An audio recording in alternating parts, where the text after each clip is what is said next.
नमस्कार साथियों, स्वागत है आपका जीके गुरुजी क्लासेस के यूट्यूब चैनल पर। आज इस वीडियो में माध्यम से हम एक इम्पोर्टेंट जो आपकी भर्ती है उसके बारे में बात करने वाले हैं। काफ़ी समय से काफ़ी विद्यार्थी इंतजार कर रहे थे कि आपके जो वीडियो की भर्ती यानी ग्राम विकास अधिकारी की जो भर्ती है उसका इंतजार कर रहे थे। तो फाइनली उसकी जो विज्ञप्ति है पूर्ण रूप से विज्ञप्ति है वो जारी हो गई है। तो इस वीडियो के माध्यम से हम जो आपकी वीडियो की जो विज्ञप्ति आई है उस पूरी विज्ञप्ति में जो भी आपकी इंपॉर्टेंट बात है कि उसके आपके एग्ज़ाम फॉर्म कब भरे जाएंगे, कब आपकी एग्ज़ाम डेट होगी, कितने फीस लगेगी, क्या पैटर्न रहने वाला है, सारी की सारी बात है इस वीडियो के माध्यम से करने वाले हैं। तो ये वीडियो आपके लिए काफ़ी इंपॉर्टेंट होगा। साथ ही इस भर्ती से जुड़े हुए सारी बातें करेंगे जो आपको इस भर्ती से जुड़ी हुई आपको जाननी आवश्यक है।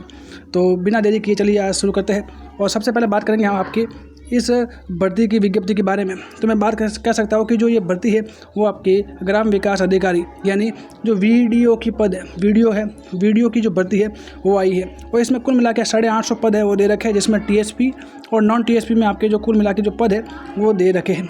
ठीक है, तो सारी बातें हैं वो आप हम करने वाले हैं।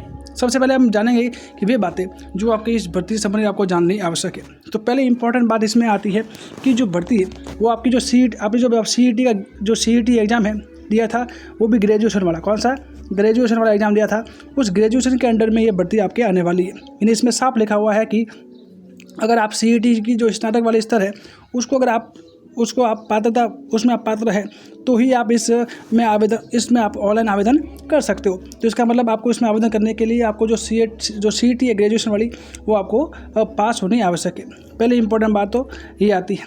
फिर अगली है कि इसमें जो आवेदन की प्रक्रिया की बात की जाए तो वही आपकी जो ई मित्र से आपकी जो एसएसओ आईडी है उस एसएसओ आईडी के माध्यम से आप इसमें आवेदन है वो आप आसानी से कर पाओगे।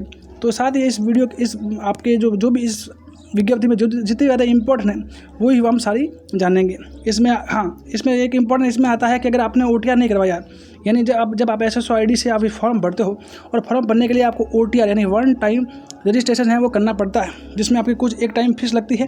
उसके बाद आपके किसी भी भर्ती के लिए आपको कोई भी फीस है वो देनी नहीं पड़ती है।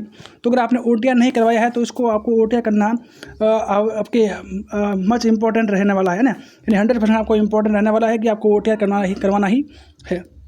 बिना अगर ओटीआर किए आप इसमें फॉर्म है वो आप अप्लाई नहीं कर सकते। और दूसरी इसमें इम्पोर्टेंट आती है कि आपकी जो डिटेल भरोगे जब आप इस ऑनलाइन आवेदन करोगे तो आपकी जो ऑनलाइन आवेदन करोगे तो उसमें जो भी डिटेल भरोगे वो डिटेल आपकी 10वीं की जो मार्कशीट है उससे मैच होनी चाहिए।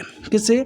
10वीं की जो मार्कशीट है उससे मैच होनी चाहिए। यानी जो भी आपके इसमें 10वीं की मार्कशीट में जो नाम है, आपकी जो डीओबी है, आपकी जो फादर है, जो मदर है, उनके जो नाम लिखे हुए, जो स्पेलिंग लिखी हुई है वो आपके होने चाहिए। यानी मतलब आपके 10वीं के मार्कशीट वाला जो भी डिटेल है उसको ही आपके सही है और वो माना जाएगा। तो वो आप थोड़ा ध्यान रखिएगा कि जितनी भी आप डिटेल दोगे वो आपके 10वीं की मार्कशीट के आधार पर ही आपको देनी होगी।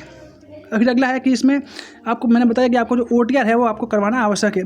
ओटीआर करवाओगे तो आपको एक टाइम में फीस देनी पड़ेगी।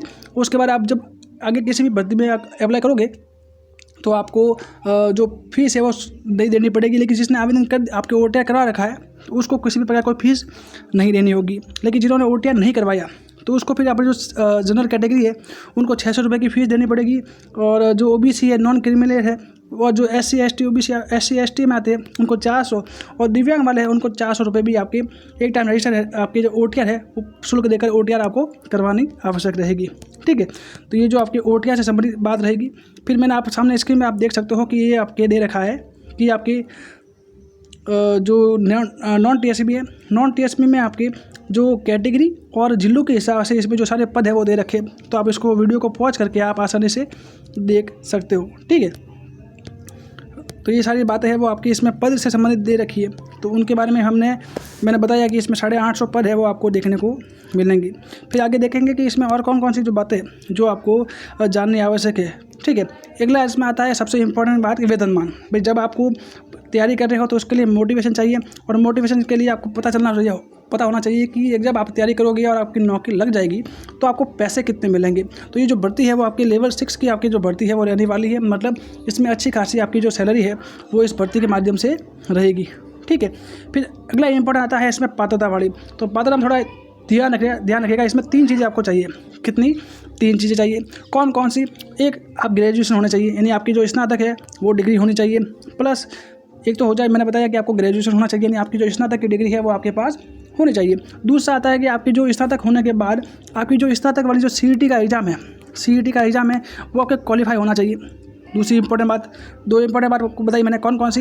एक तो ग्रेजुएशन होनी चाहिए, दूसरी इसमें जो CET वाला है वो ग्रेजुएशन वाला पार्ट है, वो ग्रेजुएशन वाला है वो आपको क्वालिफाई होना चाहिए। और तीसरी इंपॉर्टेंट बात है कि इसमें आपके पास RSC-ERT को, यानी RSC-ERT का कोर्स है वो आपके पास होना चाहिए। कौन सा? RSCIT है ना, सॉरी RSC कौन सा कोर्स हो गया ये? 1 मिनट, ये रहा कोर्स है ना, कौन सा? RSCIT कोर्स है ना, RSCIT कोर्स है वो आपके पास होना चाहिए। तो मतलब 3 चीज़ें, एक ग्रेजुएशन वाली जो आपकी डिग्री होनी चाहिए, एक आपके जो CET क्लियर होनी चाहिए, और आपके पास RSCIT है उसके जो सर्टिफिकेट है वो होना चाहिए। अगर आप तीनों आपके पास है तो आप इस भर्ती के लिए एलिजिबल है। साथ ही इसके समतुल्य भी और कोई अगर आपके पास डिग्री है तो उसके लिए भी आप इस भर्ती के लिए एलिजिबल होंगे। ठीक है, ये तो हो गई। अगला इंपॉर्टेंट बात आता है इसमें आयु के संबंधित, कि अगर कौन सी आयु वाले बच सकते हैं। तो इसमें जो आयु की बात की जाए तो इसमें 18 वर्ष लगाकर जो 40 वर्ष तक की जो आयु वाले जो लोग हैं वो इसमें शामिल हो सकते हैं। मतलब 18 से कम वाले और 40 से अधिक वाले जो आयु वाले जो लोग हैं इसमें सम्मिलित नहीं हो सकते। अगर आपको आयु की गणना करनी है तो आपको गणना होगी आपकी 1 जनवरी 2026 से, 1 जनवरी 2026 से आपकी आयु की जो गणना की जाएगी। यानी इस तारीख से अगर आपको जन्म डेट मिलानी है, अगर आपकी जो आयु है वो 18 और 40 के बीच में है तो आप इस भर्ती के लिए एलिजिबल है, वरना आप एलिजिबल नहीं रहेंगे। साथ ही मान लो कि कोई अगर जो अन्य कैटेगरी में है, जो आरक्षण देय कैटेगरी में है, तो वो उसके लिए भी आपकी जो 3 वर्ष की जो छूट है वो दे रखी है ना, उससे अधिक छूट आपको इसमें नहीं देखने को मिलेगी। फिर अगली बात करूँ, अच्छा अगला इंपॉर्टेंट आता है इसमें कि आपकी जो कब तक इसमें आप आवेदन है वो कर पाओगे, और आपकी जो शुल्क है वो कब तक जमा कर पाओगे। तो याद रखना है कि इसमें जो आप ऑनलाइन आवेदन है वो आपके 19 जून यानी 19/6/2025 लगाकर 18 जुलाई तक आप कहते हैं कि इसमें आवेदन है वो कर सकते हो। तो पहले इंपॉर्टेंट बात, कब तक आवेदन कर सकते हो? तो आप 19 जून से लगाकर 18 जुलाई तक इसमें आवेदन कर सकते हो, और आपकी जो फ़ीस है वो भी 19 जून से लगाकर 18 जुलाई तक आपकी ऑनलाइन फ़ीस की जो कटौती है वो आप करवा सकते हो। ठीक है, ये तो हो गई आपके जो ऑनलाइन आवेदन के संबंधित। फिर अगले बात करूँ, परीक्षा का आयोजन की बात करूँ तो इसमें परीक्षा का आयोजन है वो इसमें दे रखा है। आपने देखा होगा कि जो आपके विभाग के द्वारा आपके जो एग्ज़ाम का कैलेंडर है वो जारी किया गया था, तो उसमें डेट है वो आपके 31/8/2025 दे रखी थी। तो उसी के अकॉर्डिंग आपके जो इसमें एग्ज़ाम होगा, और जब इसका एडमिट कार्ड आएगा तो वो आपको अपनी SSO ID है उसके माध्यम से आपको बता दिया जाएगा। तो सारी इंपॉर्टेंट बात ध्यान रखिएगा। आपके योग्यता आप समझ गए होंगे। फिर अगला इंपॉर्टेंट आता है आपके फ़ोटो से संबंधित, मतलब कि कुछ बातें हैं जो आपको फ़ोटो से संबंधित है और आपको जानना जरूरी है। कारण कि अगर नहीं जानोगे तो हो सकता है कि आगे बाद में आप जब फॉर्म भरोगे तो आपको हो सकता है कि फॉर्म है वो रिजेक्ट है वो हो जाए।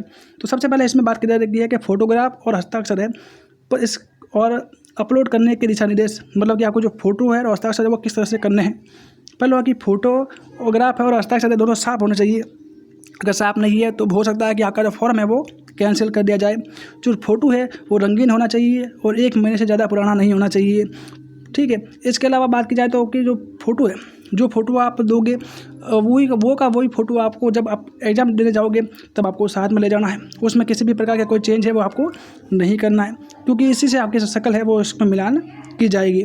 आपको अपने फ़ोटो पर ना तो बाल आगे लाकर या ऐसे कोई कपड़े पहनकर जिसमें आपको चेहरा अगर साफ तरीके से नहीं दिखाई दे रहा है, तो इस तरह की जो फ़ोटो है वो आपको अपलोड नहीं करनी है, याद रखिएगा। क्योंकि मान लो अगर आपने अपलोड कर दी तो हो सकता है कि आपका जो फॉर्म है वो बाद में कैंसिल हो जाए और आपको बहुत सारी समस्या का सामना करना पड़े। ठीक है, तो आप पहले से सब कुछ ध्यान रखिएगा।